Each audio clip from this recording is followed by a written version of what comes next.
जय श्रीमन नारायण। मेरे सभी भक्तों को, जैसा कि आप सब जानते हैं कि दिवाली का त्यौहार आ रहा है। जैसे कि हम सब बड़ी दिवाली तो सभी जानते हैं और मनाते भी हैं, पर आप सबको क्या पता है कि बड़ी दिवाली की पहले छोटी दिवाली भी हम सभी सनातनी मनाते हैं, जिसको कि रूप चतुर्दशी भी कहते हैं। इस रूप चतुर्दशी में क्या उपाय करें और हमें क्या खरीदना चाहिए, कैसे मनाना चाहिए और कितने दीपक जलाना चाहिए, किस समय जलाना चाहिए, यही सब उपाय जानते हैं पूज्य गुरु जी से। आइए सुने। साथ में हमारे यहाँ जो छोटी दीपावली के पूजन का जो महत्व है, छोटी दिवाली के पूजन की जो प्रधानता है, हमारे यहाँ कहते हैं कि ये छोटी दीपावली है। अमावस्या के एक दिन पहले, रूप चतुर्दशी के दिन या आप नरक चतुर्दशी के दिन हम जो भगवान का गुणगान कर रहे हैं, हम जो भगवान का स्मरण कर रहे हैं, हम भगवत चरणारविंद का रसस्वादन ग्रहण कर रहे हैं, उसका एक आनंद सुख, उसकी भक्ति का सुख एक अलग। महाराज क्यों कहते हैं इस छोटी दीपावली को नरक चौदस, नरक चतुर्दशी? क्यों कहते हैं कि कार्तिक महीने में कृष्ण पक्ष की जो चतुर्दशी है वो नरक चतुर्दशी कहलाती है? उसका कारण क्या है? हम सब तो हमेशा सुनते रहे कि ये नरक चतुर्दशी है। घर के बच्चे भी हमसे पूछेंगे, माँ नरक चतुर्दशी का मतलब क्या है? तो एक भाषा में तो अभी आशीष जी ने कहा कि नरकासुर का संहार किया भगवान ने, इसलिए नरक चतुर्दशी का वर्णन है।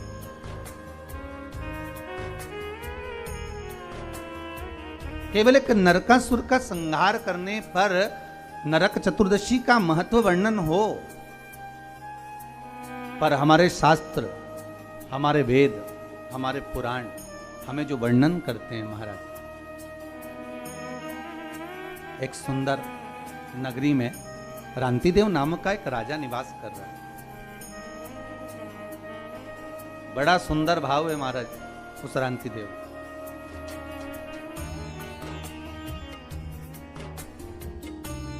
धर्म का चर्चा करना, भजन करना, कीर्तन करना, स्मरण करना, नाम जाप करना, ये रांतिदेव के नियम था। धर्म से पीछे कभी नहीं हटा, क्योंकि मानव का यदि शरीर मिला है, मनुष्य की देह मिली है, तो मानव का शरीर अगर प्राप्त हुआ है तो हम क्यों ना धर्म से जुड़कर चलें? हम क्यों ना सत्कर्म करें? हम क्यों ना भगवत चर्चा करें? हम क्यों ना भगवत स्मरण करें? अगर मानव का शरीर मिला है, बड़ी मुश्किल से प्राप्त होता है महाराज। 84 लाख योनियों में केवल एक मानव का शरीर ही है जिसके माध्यम से हम पूर्व के कर्म का भोग लेते हैं और भगवान का भजन कर कर उस कर्म को हम काट भी लेते हैं। केवल एक मानव का शरीर, केवल एक मनुष्य की। आस्था चैनल के माध्यम से जितने श्रोता भाई बहन कथा को श्रवण कर रहे हैं, आस्था चैनल के माध्यम से जितने भाई बहन कथा श्रवण कर रहे हैं, सुन रहे हैं, या फेसबुक यूट्यूब पर इस कथा का रसास्वादन आप ग्रहण कर रहे हैं, तो उसका महत्व समझें कि मानव का जो शरीर मिला बड़ा मुश्किल से मिला है। 84 लाख योनियां महाराज, पत्नी हर योनि में प्राप्त होगी। आप जो बनकर जन्मेंगे वो उस समय पर पत्नी भी मिलेगी। आप जिस योनि में प्राप्त होंगे उस योनि में आपके बच्चे भी होंगे।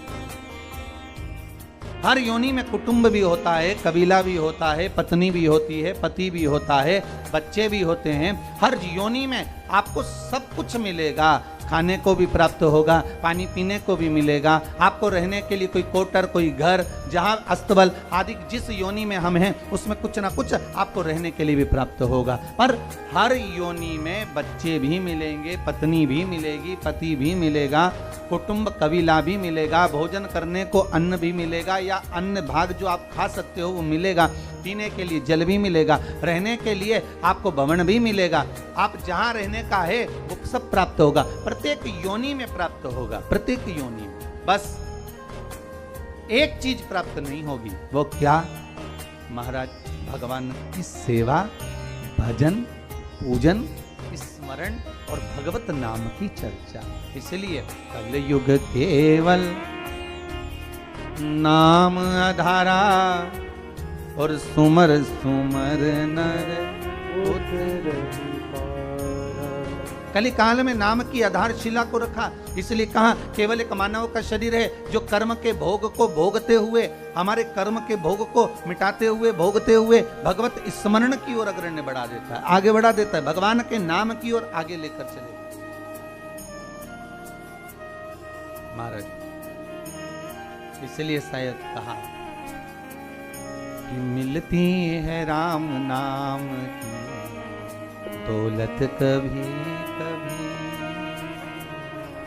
मिलती है राम नाम की दौलत कभी कभी, मिलती है राम नाम की दौलत कभी कभी, मिलती है राम नाम सब गाइए दौलत कभी कभी, होती है अपने भाग्य से सत्संग कभी कभी, होता है अपने भाग्य से सत्संग कभी कभी, मिलती है राम नाम की दौलत कभी कभी, मिलती है राम नाम की दौलत कभी कभी।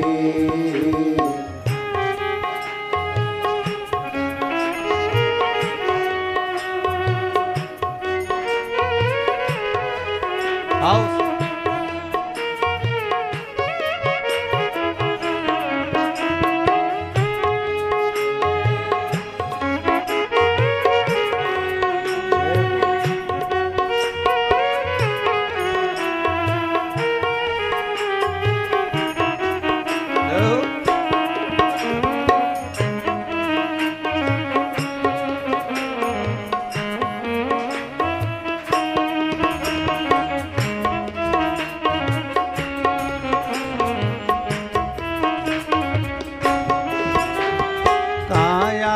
पाके तुम कभी अभिमान ना करो, काया को पाके तुम कभी अभिमान ना करो, काया को पाके तुम कभी अभिमान ना करो, काया को पाके तुम कभी अभिमान ना करो,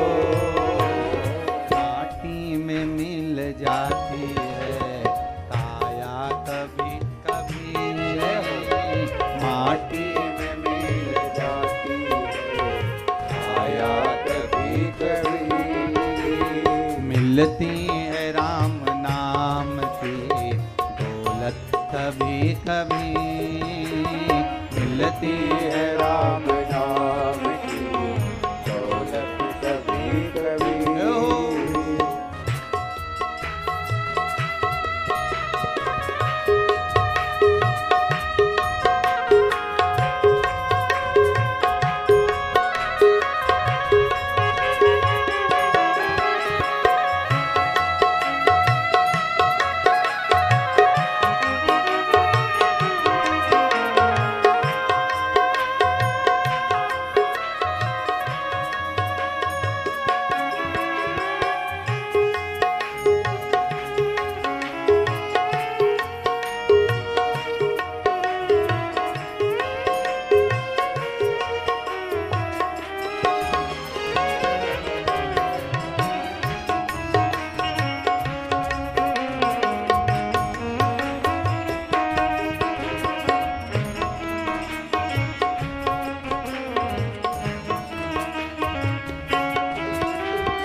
पाके तुम कभी अभिमान ना करो, दौलत को पाके तुम कभी अभिमान ना करो, दौलत को पाके तुम कभी अभिमान ना करो, को पाके तुम कभी अभिमान ना करो। माटी में मिल जाती है दौलत कभी कभी, माटी में मिल जाती है दौलत कभी कभी। मिलती है राम नाम की दौलत कभी कभी, मिलती है राम नाम की दौलत कभी कभी। मिलती है राम नाम की दौलत कभी कभी, मिलती है राम नाम की दौलत कभी कभी। बड़ी मनुष्य का यदि शरीर मिला है और मानव की देह प्राप्त हुई है तो भगवान का भजन मिलना बड़ा कठिन है। भगवान का स्मरण बड़ा कठिन। सारी योनियों में परिवार, पति पत्नी, बच्चे, कुटुंब, कबीला सब मिलेगा, पर नहीं मिलेगा तो राम नाम, कृष्ण नाम, शिव नाम, भजन कीर्तन ये नहीं मिलेगा। ये बड़ा मुश्किल से मिलेगा। क्रांतिदेव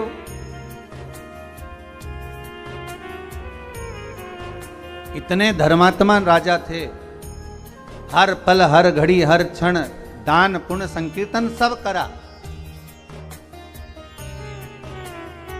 पर जब अंतिम समय आया,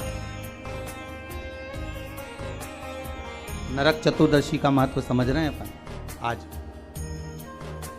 नरक चतुर्दशी का आज का जो महत्व है वो समझ रहे हैं।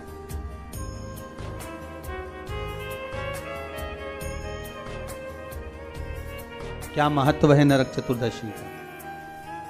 कृष्ण पक्ष की कार्तिक महीने की इस चतुर्दशी का, रूप चतुर्दशी का, नरक चतुर्दशी का क्या महत्व है उसको समझना। उसके पूजन का क्या विधान है? छोटी दीपावली क्यों कहते हैं? क्यों दिए लगाए जाते हैं?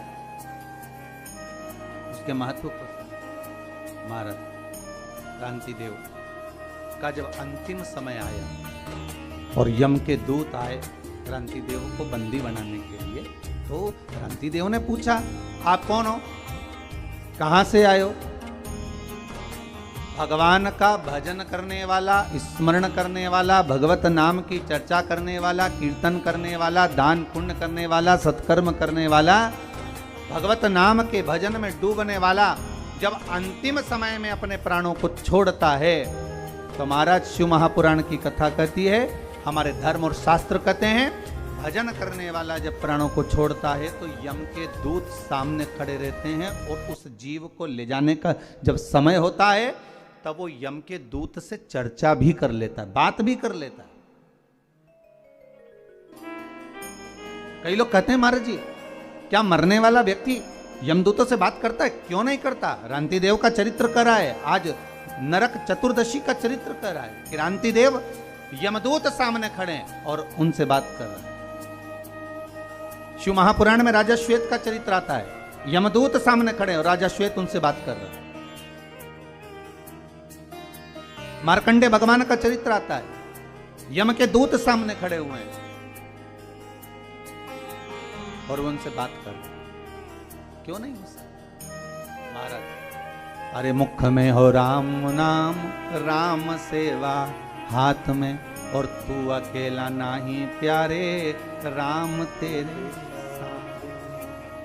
कि जिंदगी की बागडोर हाथ दीना नाथ के, वो महलों में राखे चाहे झोपड़ी का।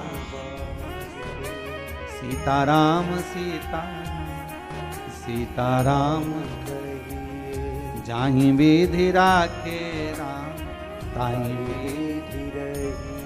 क्यों नहीं हो सकता? अगर आप सत्संग में लगे हो, भजन में लगे हो, कीर्तन में लगे हो, मंत्र जाप में लगे हो, मंत्र स्मरण में लगे हो, भगवान की भक्ति में अगर डूबे हुए हो, तो यमदूतों की भी सामर्थ्यता नहीं, हिम्मत नहीं कि आपको उठाकर ऐसे ही ले जाए।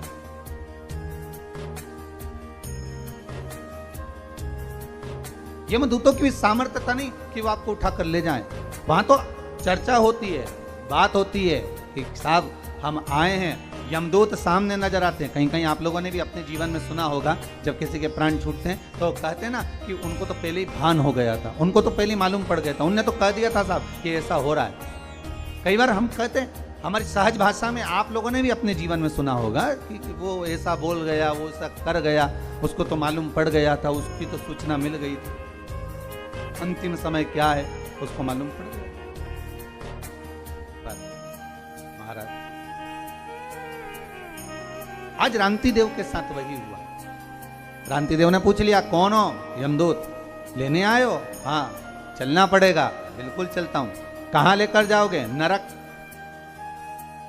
ओहो, रांति देव करे, मैंने इतना दान करा, पुण्य करा, सत्कर्म करा, धर्म चर्चा करी, भगवत नाम लिया, जगत में मैंने सारा दान पुण्य धर्म सब कुछ करा, और तुम कह रहे हो कि मुझे नरक लेकर जाओगे? ये कहां का तरीका है? ये कौन सा तरीका है? कार्तिक महीने की यही चतुर्दशी कृष्ण पक्ष की थी, जिस दिन रांति देव यमदूतों से बात कर रहे हैं और कह रहे हैं तुम मुझे नरक लेकर जाओ। मैंने पाप कौन सा करा है? भाई व्यक्ति अगर कोई पाप कर्म करे, व्यक्ति अगर कोई गलत कर्म करे तो कहा जाए कि इसने पाप कर्म करा है तो इसको नरक भेज दिया जाए। पर मैंने पाप कौन सा करा है जो मुझे नरक भेज रहे हो? तो कहा, महाराज जी आपने 2 पाप करे। कौन कौन से? तो कहा, पहला पाप ये कि दरवाजे पर गाय आई, गौ माता आई, दरवाजे पर खड़ी रही, इंतजार करती रही, और आपने गौ माता को भोजन नहीं दिया, भूखी चली गई। और दूसरा पाप आपने करा, दरवाजे पर ब्राह्मण आया और आप उसको अन्न भाग ग्रहण नहीं करवा सके, आप उसको भोजन नहीं करा सके। अब रांति देव ने पूछा, ये हुआ कब था ये तो बताओ पहले। अच्छा, सब जगह की फाइलें गायब हो सकती है, सारी फाइलें मिटाई जा सकती है, पर उस परमात्मा के द्वार पर जो फाइल लिखी जाती है उसे कोई मिटा नहीं सकता। मत बुरे कर्म कर बंदे वरना पछताएगा, भगवान की आंखों से तू बच नहीं पाएगा, तू बच नहीं पाएगा। उसको पहचान नहीं सकते। सारी फाइलें मिटाई जा सकती हैं, हर फाइल को छुपाया जा सकता है, हमारा लिखा हुआ हम उसको मिटा सकते हैं, पर परमात्मा की फाइल में एक बार अगर नाम चढ़ गया, कौन सी तारीख, कौन तिथि, कौन पल, कौन घड़ी, कौन क्षण आपने क्या कर्म करा है, वो परमात्मा की खाते में लिखा हुआ है। मेरे भोले के दरबार में सब लोगों का खाता, और किसी को कोड़ी कम नहीं देता, किसी को दमड़ी ज्यादा। सारी फाइलें उसके पास, चाहे हमारी हो चाहे आपकी हो। रांति देव की अगर फाइल उनके पास में है तो कहा, मैंने करा कब था? बता दिया यमदूतों ने, ये फाइल पढ़ लीजिए। चित्रगुप्त महाराज को बुलाया, बता दीजिए महाराज, बता दिया। एक दिन ब्राह्मण आया था, निवेदन करा, तो रांति देव कह रहे हैं, ब्राह्मण को मैंने सिंहासन दिया, ब्राह्मण को मैंने बैठने का सिंहासन दिया है, ब्राह्मण के लिए मैंने हाथ जोड़कर निवेदन करा था, ब्राह्मण देवता आप कुछ खा लीजिए, ब्राह्मण देवता आप पानी पी लीजिए, ब्राह्मण देवता आप कुछ ग्रहण कर लीजिए, पर ब्राह्मण ने मना कर दिया था। आप देखिए, लिस्ट उठाकर देखो, ब्राह्मण ने मना कर दिया था। यमदूत कहते हैं, भले ब्राह्मण मना कर दिया, पर कुछ नहीं तो मुख झूठा करा देता, पानी ही पिला देता, तेरे घर का बर्तन झूठा तो होना था, तेरे घर का बर्तन पात्र झूठा तो होना था। कितना सुंदर कहा है महाराज। कोई ब्राह्मण यदि आपके यहां आए और ब्राह्मण आकर आपके यहां अगर ऊपर से जल ग्रहण कर रहा है तो आप ब्राह्मण से कह सकते हो, महाराज जी आप पात्र झूठा कर दीजिए।